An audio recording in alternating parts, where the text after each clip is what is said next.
Hello dear students, welcome to the class. तो आज हम क्लास 11 फिजिक्स में फ्रिक्शन से रिलेटेड कुछ और बातें जानेंगे। इस वीडियो में जो टाइटल लिखा है वो यही लिखा होगा, pulling a long roller is easier than to push it. ये टाइटल लिखा है, पर फ्रिक्शन से रिलेटेड कुछ और बातें, कुछ बेसिक से बातें कुछ जानना भी बाकी है। ठीक है, तो आज के इस लेक्चर में हम ये सब टॉपिक कवर करेंगे। पहले देखेंगे काइनेटिक फ्रिक्शन के टाइप्स। हम अभी तक फ्रिक्शन को 2 टाइप्स में डिवाइड किए थे, स्टैटिक एंड काइनेटिक फ्रिक्शन। आज देखेंगे काइनेटिक फ्रिक्शन के डिफरेंट टाइप्स। उसके बाद देखेंगे friction is necessary evil. Okay, ये थोड़ा एक्सप्लेन करेंगे क्यों ऐसा कह रहे हैं, और उसके बाद ये वाला टॉपिक देखेंगे। ठीक है, तो स्टार्ट करते हैं इससे। पहले है types of kinetic friction. Okay, तो जो काइनेटिक फ्रिक्शन होता है वो 2 टाइप का होता है, एक होगा स्लाइडिंग फ्रिक्शन, एक होगा रोलिंग फ्रिक्शन। ठीक है, ये बात। स्लाइडिंग मतलब अगर एक बॉडी दूसरे बॉडी के ऊपर, सरफेस के ऊपर जो मूव कर रहा है वो अगर स्लाइड करता हुआ जाए, ठीक है, ऐसे स्लाइड करता हुआ जाए, तो वहां पे जो फ्रिक्शन लगेगा, जो kinetic friction, that is the sliding friction. ये बात क्लियर है। तो स्लाइडिंग फ्रिक्शन हम लास्ट क्लासेस में जो मैथमेटिकल स्टडीज भी किए हैं, नॉर्मली डायग्राम जो भी करते थे वो स्लाइडिंग फ्रिक्शन के अकॉर्डिंग ही करते थे, और जो हम काइनेटिक फ्रिक्शन के बारे में जो मैथमेटिकल निकालते थे, कोएफिशिएंट ऑफ काइनेटिक फ्रिक्शन, वो भी स्लाइडिंग फ्रिक्शन वाला ही था। ओके, म्यू के जो था स्लाइडिंग फ्रिक्शन के लिए वो था। पर ये भी एक काइनेटिक फ्रिक्शन है क्योंकि यहाँ पे भी मूव करता है बॉडी। ठीक है, in this case also it is also the example where a body moves over the surface of another body, but a different type of moving, different type of motion, that is rolling motion. So the friction acts here is the rolling friction. तो यहाँ पे role करेगा body. Okay, कोई wheel या कोई cylindrical ऐसी body रहेगा तो वो रोल करता हुआ आगे जाएगा, रोल करता हुआ आगे जाएगा। तो उस केस में जो फ्रिक्शन एक्ट होगा that is the rolling friction. ठीक है, FR नाम देते हैं उसको, रोलिंग फ्रिक्शन। क्लियर है बात। तो रोलिंग होना चाहिए, एक बॉडी दूसरे बॉडी के ऊपर रोल करता हुआ जाएगा। तो ये जो रोलिंग फ्रिक्शन होता है ये इन सबसे थोड़ा सा डिफरेंट होता है। डिफरेंट किस केस में होता है देखते हैं, कि जैसे बॉडी रोल कर रहा है और रोलिंग फ्रिक्शन अगर FR है, तो ये रोलिंग फ्रिक्शन पहले तो ये डायरेक्टली प्रोपोर्शनल होगा नॉर्मल रिएक्शन के साथ, ये सेम है। वहां पे भी वही होता था कि रोलिंग फ्रिक्शन और friction, whether static or that kinetic which is sliding, that is directly proportional to normal reaction on that body, the moving body. ये पढ़े थे, ये यहाँ पे भी है।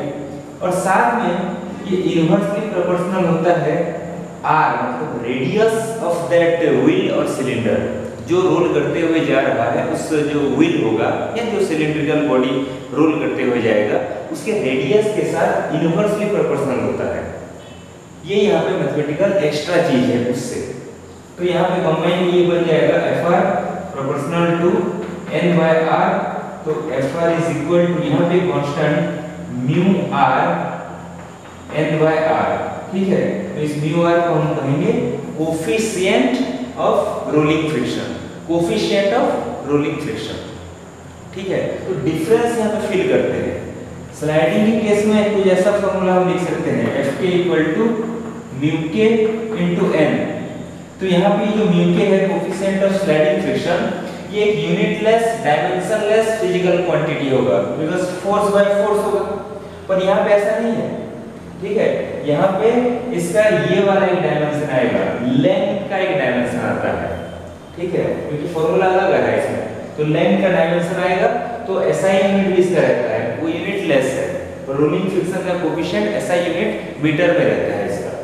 ठीक है, तो ये स्पेशल 2 टाइप्स के काइनेटिक फ्रिक्शन हम कह सकते हैं, रोलिंग एंड स्लाइडिंग फ्रिक्शन। ठीक है ये।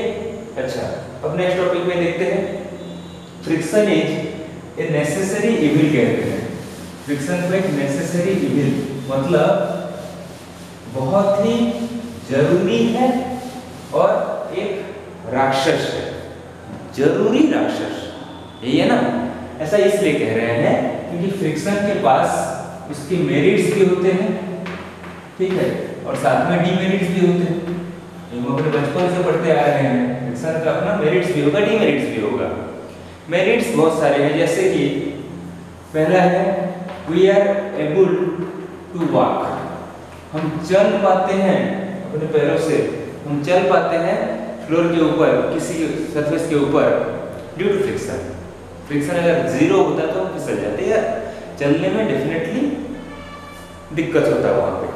तो we are able to walk due to friction, friction है इसीलिए वो रेस्ट्रिक्शन प्रोवाइड करते हुए हम आगे जाते हैं, ठीक है ये बात। और able to write on paper, कुछ अगर लिखना रहता है पेपर में पेन या पेंसिल से तो वहां पे फ्रिक्शन काम करता है। फ्रिक्शन जीरो होता तो लिखना भी पॉसिबल नहीं होता, ठीक है। तो वहां पे फ्रिक्शन का मेरिट है ये।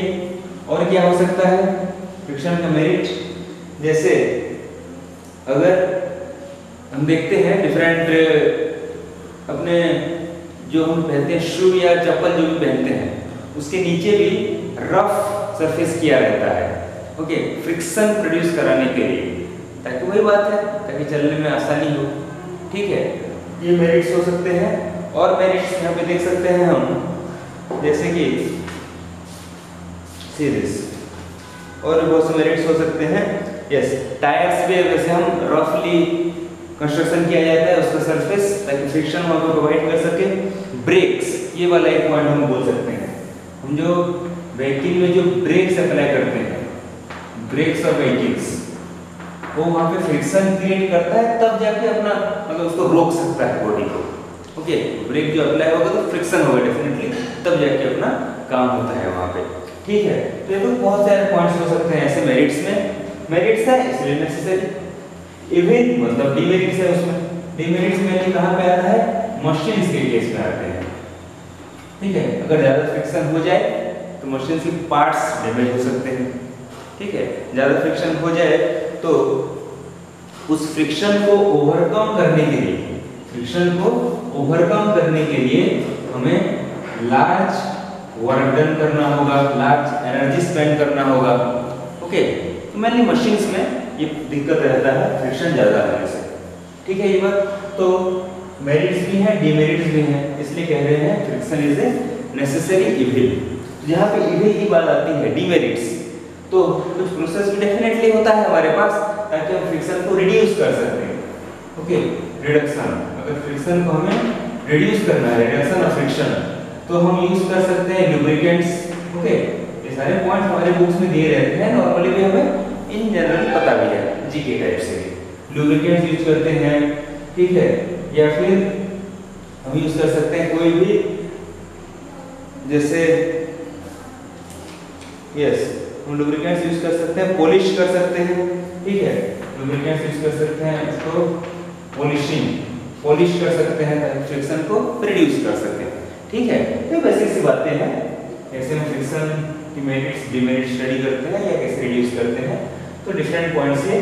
तो इसलिए हम कह रहे हैं फ्रिक्शन को नेसेसरी इविल, ठीक है ये बात। अच्छा, अब आते हैं जो हमारे वीडियो के टाइटल में लिखा है टॉपिक, ठीक है, इसको अच्छे से समझते हैं कि अगर एक लॉन रोलर होगा, ठीक है, टॉपिक लिखा है एक लॉन रोलर अगर होगा तो कैसे होता है, वो कुछ ऐसे होता है, ओके। जो रोल कर रहा है उसी को मैं दिखा रहा हूं बस, और सेंटर से ऐसे इसका हैंडल टाइप का कुछ ऐसा होगा, ठीक है, हैंडल टाइप का मतलब, या हम ऐसे इंक्लाइन होके वो हैंडल आया रहता है, ओके।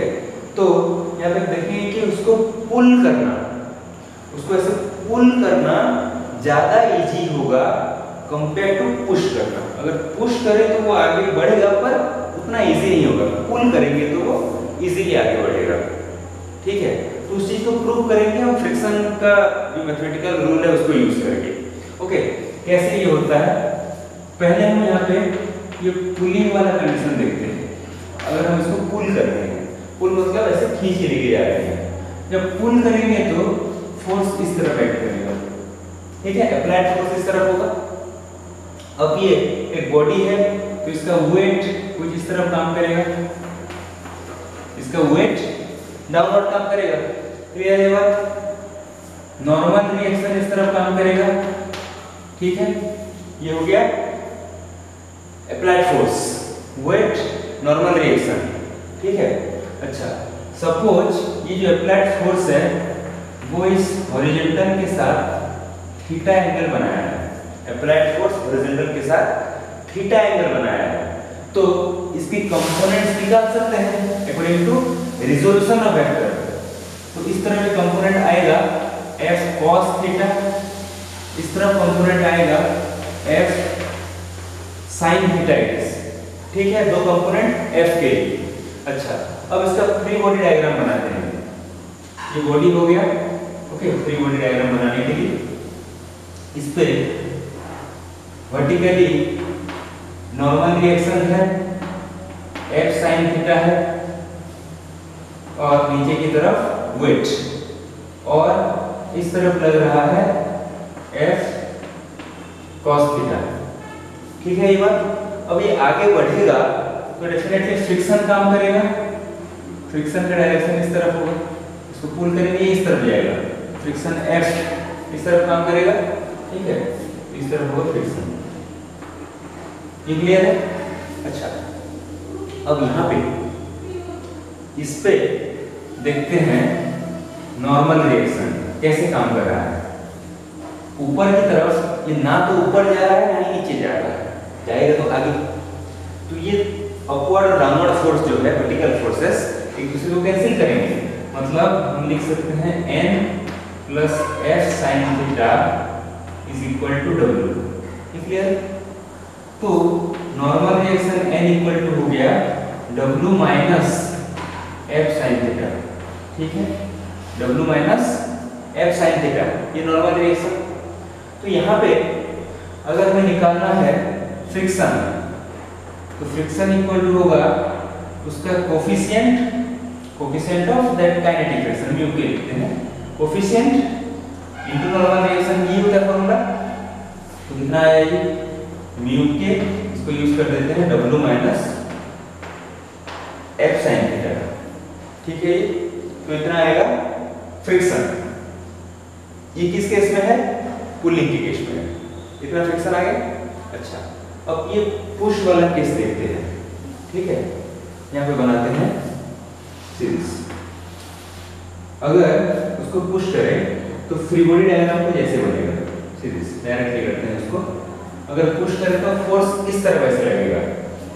ठीक है, पुश करते हैं तो फोर्स हम ऐसे देंगे।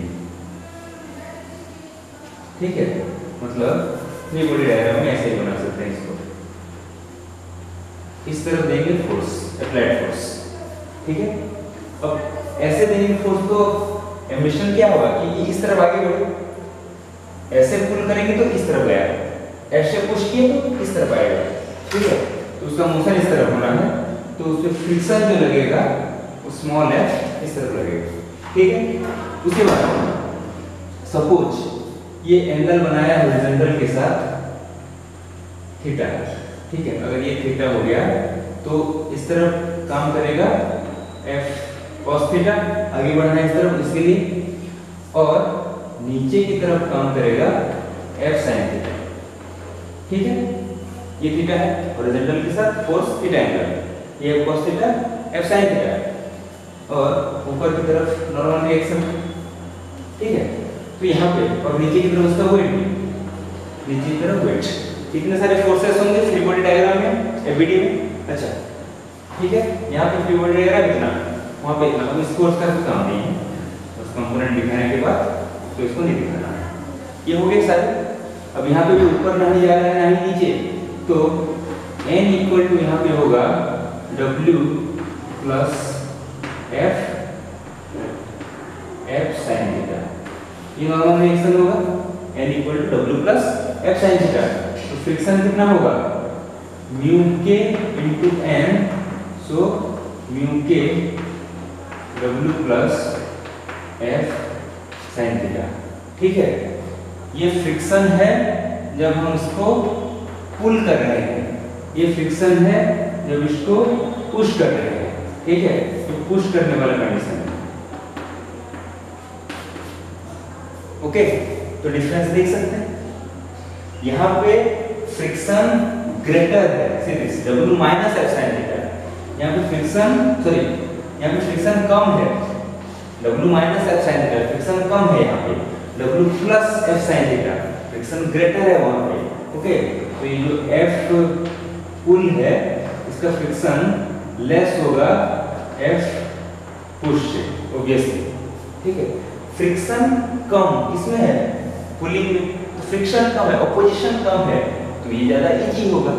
ओके, पुलिंग इज इजियर क्योंकि वहाँ पे फ्रिक्शन कम है, फ्रिक्शन ज्यादा थोड़ा सा हार्ड होगा कंपेयर से, ठीक है। तो पुल के केस में उसको इजी होता है लॉन्ग रोलर को पुल करना as compare to push it, ठीक है। ये बात तो कितना था इस लेक्चर के टॉपिक, डिफरेंट टॉपिक्स। ओके, तो नेक्स्ट क्लास में कुछ और बातें फ्रिक्शन से भी बाकी है वो देखेंगे, ठीक है।